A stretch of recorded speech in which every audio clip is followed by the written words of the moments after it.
Hello friends, welcome back. अगर आप है बिहार में नियोजित शिक्षक और बनना चाहते हैं राज्यकर्मी, तो आप लोग को एक एग्जामिनेशन से गुजरना होगा। जिस एग्जामिनेशन का नाम है सक्षमता परीक्षा, उसी के क्रम में मैं आप लोगों के लिए क्लास 7 साइंस का पाठ 2 जंतुओं में पोषण का सभी महत्वपूर्ण ऑब्जेक्टिव प्रश्न लेकर के आ चुका हूँ। और ये जो है यहाँ पे आप लोगों के लिए पाठ 2 है। इससे पहले मैंने क्लास 7 का पार्ट 1 अपलोड कर रखा है साइंस का, और उससे पहले मैंने क्लास 6 का सारा चैप्टर साइंस में अपलोड कर दिया है। अगर आप लोगों ने वो सभी वीडियो नहीं देखा है तो चैनल पे से जा कर के देख सकते हैं। साथ ही साथ आप लोग का जितना भी पीडीएफ छूट गया है वो अगर आप लोग लेना चाहते हैं तो आप लोग जो है यहाँ पे डिस्क्रिप्शन बॉक्स को चेक करिए। वहाँ पे एक नंबर मिलेगा 97 094 72 735। उस नंबर पे आप लोग क्या कर सकते हैं कि कांटेक्ट करिए, व्हाट्सअप करिए, और वहाँ से आप लोग पीडीएफ को प्राप्त करिए। और वहाँ पे पीडीएफ प्राप्त करने के लिए आप लोग को 399 रुपये पेमेंट करना होगा, जिसमें आप लोग का जितना भी सारा कुछ अभी तक छूट गया है वो सारा का सारा पीडीएफ मिल जाएगा।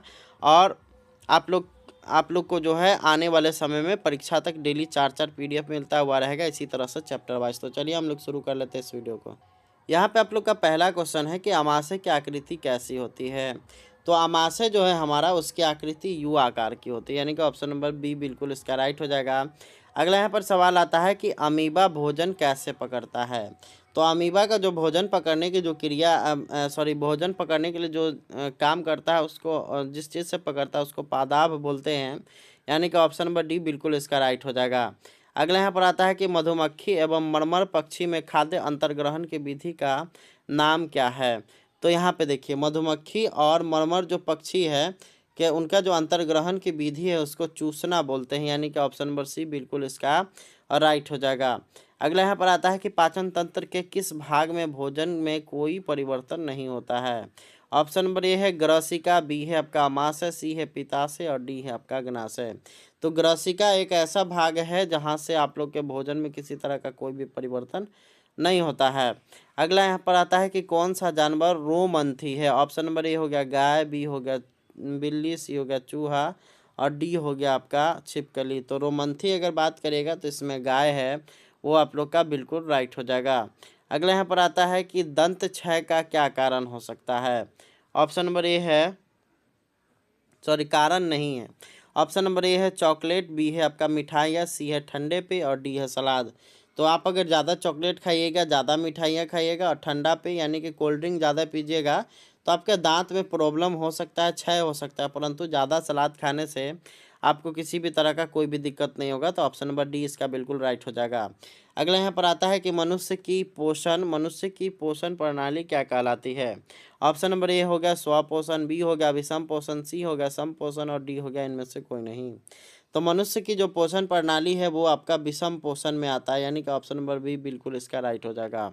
अगला यहाँ पर आता है कि अमीबा किसका आहार करता है। ऑप्शन नंबर ए हो गया सूक्ष्म जीवों का, मछली का, गाय का, भैंस का। तो अमीबा क्या करता है, सूक्ष्म छोटे छोटे जो जीव होते हैं उसको खा करके अपना पेट भरता है। अगला यहाँ पर आता है कि छोटी आंत की लंबाई कितनी होती है। ये काफ़ी महत्वपूर्ण है, ये आप लोग के एग्जामिनेशन में बिल्कुल इसके रहने की पूरी संभावना है। पहला ऑप्शन है आप लोग का 7 मीटर, बी है 6.5 मीटर, सी है आपका 7.5 मीटर और डी है 8.0 मीटर। तो छोटी आंत की जो लंबाई है वो 7.5 मीटर होती है। अगला यहाँ पर आता है कि दस्त के कारण निर्जलीकरण से बचाने के लिए क्या लेना चाहिए। ऑप्शन नंबर ए हो गया मिठाई, बी हो गया पानी, सी हो गया चॉकलेट, डी हो गया ओआरएस। तो दस्त के कारण निर्जलीकरण से बचने के लिए हम लोग को ओआरएस का यूज करना चाहिए। ऑप्शन डी बिल्कुल इसका राइट हो जाएगा। अगले यहाँ पर आता है कि पौधे अपना भोजन किसके द्वारा बनाते हैं। ऑप्शन नंबर ए हो गया प्रकाश संश्लेषण, बी हो गया जड़ द्वारा, सी हो गया जीवों द्वारा, डी हो गया फूलों द्वारा। तो प्रकाश संश्लेषण के द्वारा पौधे अपना भोजन बनाते हैं। अगला यहाँ पर आता है कि अमाशय क्या स्रावित करता है।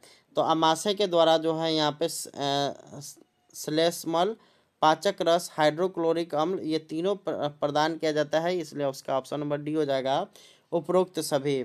अगला यहाँ पर आता है कि जीवन रक्षक घोल यानी ओआरएस का कौन सा घटक नहीं है। ऑप्शन नंबर ए हो गया पानी, बी हो गया नमक, सी हो गया चीनी। ये तीनों मिल करके ही यहाँ पे जीवन रक्षक घोल यानी कि ओआरएस बनाता है। नींबू का रस यानी कि ऑप्शन नंबर डी इसका गलत आंसर हो जाएगा। अगला यहाँ पर आता है कि जीवन काल के आधार पर दांत कितने प्रकार के होते हैं।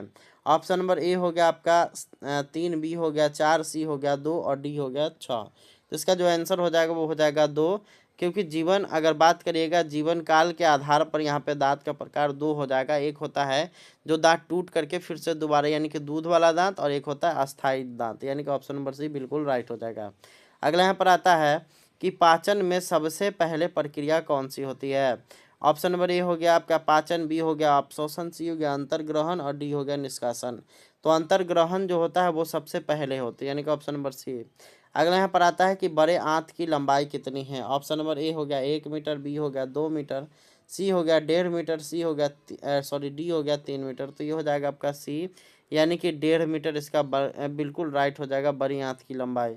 अगले यहाँ पर आता है कि जीभ का कार्य क्या है। ऑप्शन नंबर ए हो गया कि भोजन में लाला रस को मिलाने में, बी हो गया आपका भोजन निगलने में, सी हो गया आपका भोजन के सलाद को अनुभव करने में, डी हो गया उपरोक्त सभी। तो यहाँ पर जीभ का कार्य क्या है, तो ये हो जाएगा आपका तीनों चीज इसमें यूज होता है, यानी कि ऑप्शन नंबर डी हो जाएगा उपरोक्त सभी। 18वां नंबर सवाल है कि जटिल खाद्य पदार्थों का सरल पदार्थों में परिवर्तित होना या टूटना क्या कहलाता है। ऑप्शन नंबर ए हो गया खंडन, बी हो गया विखंडन, सी हो गया सघटन और डी हो गया आपका सघटक संघटक। यानी कि इसका जो सही आंसर होगा ऑप्शन नंबर बी हो जाएगा विखंडन कहलाता है। आगे हम लोग देखेंगे तो जलीय प्राणी कौन कौन से हैं।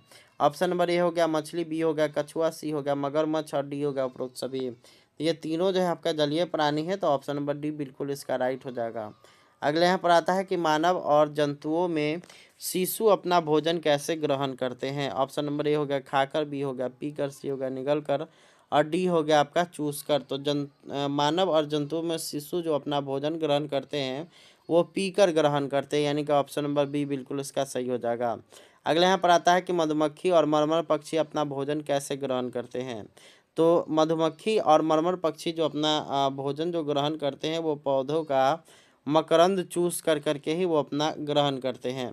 अगला यहाँ पर आता है वो है आप लोग का कि शरीर को स्वस्थ और गतिशील बनाए रखने के लिए किसकी आवश्यकता है होती है। ऑप्शन नंबर ए हो गया आपका कार्बन डाइऑक्साइड, बी हो गया खाद्य पदार्थ, सी हो गया नाइट्रोजन और डी हो गया पोटासियम। तो ऑप्शन नंबर बी इसका बिल्कुल राइट हो जाएगा खाद्य पदार्थों का। अगला यहाँ पर आता है कि कौन अपना भोजन प्रत्यक्ष रूप से पौधों से प्राप्त करते हैं। ऑप्शन नंबर ए हो गया जीव, बी हो गया आपका जंतु, सी हो गया आपका प्राणी और डी हो गया आपका उपरोक्त सभी। तो ये हो जाएगा आपका ऑप्शन नंबर डी उपरोक्त सभी। आगे हम लोग देखेंगे तो यहाँ पर आता है कि जलीय प्राणी पानी में तैरते हुए खाद्य पदार्थों का भक्षण कैसे करते हैं। तो ऑप्शन नंबर ए हो गया छान कर, बी हो गया पीस कर, सी हो गया कूट कर और डी हो गया चूस कर। तो ये हो जाएगा आपका ऑप्शन नंबर ए यानी कि छान कर। अगला यहाँ पर आता है कि सर्प वंश के प्राणी अपना भोजन कैसे ग्रहण करते हैं। तो वो जो है निगल करके, यानी कि सांप का जो यहाँ पे परिवार होता है वो किस तरह से भोजन ग्रहण करता है, तो वो अपना जो है निगल करके, यानी कि ऑप्शन नंबर सी बिल्कुल राइट हो जाएगा। अगला सवाल आता है कि शरीर के अंदर भोजन का क्या होता है। ऑप्शन नंबर ए हो गया आपका भोजन सतत नली से गुजरता है, बी हो गया भोजन मुख्य ग्रहिका से होकर गुदा तक जाता है, ए और बी दोनों और डी हो गया इनमें से कोई नहीं। तो इसका आंसर हो जाएगा ए और बी दोनों। तो उम्मीद करते हैं कि आपको वीडियो पसंद आया होगा। इस वीडियो को शेयर करें ताकि अन्य लोगों को भी जानकारी मिले, और पीडीएफ लेना है तो आप लोग डिस्क्रिप्शन बॉक्स को चेक करिए, जहाँ पे आप लोग को सारा डिटेल्स मिल जाएगा। धन्यवाद, थैंक्स फॉर वॉचिंग।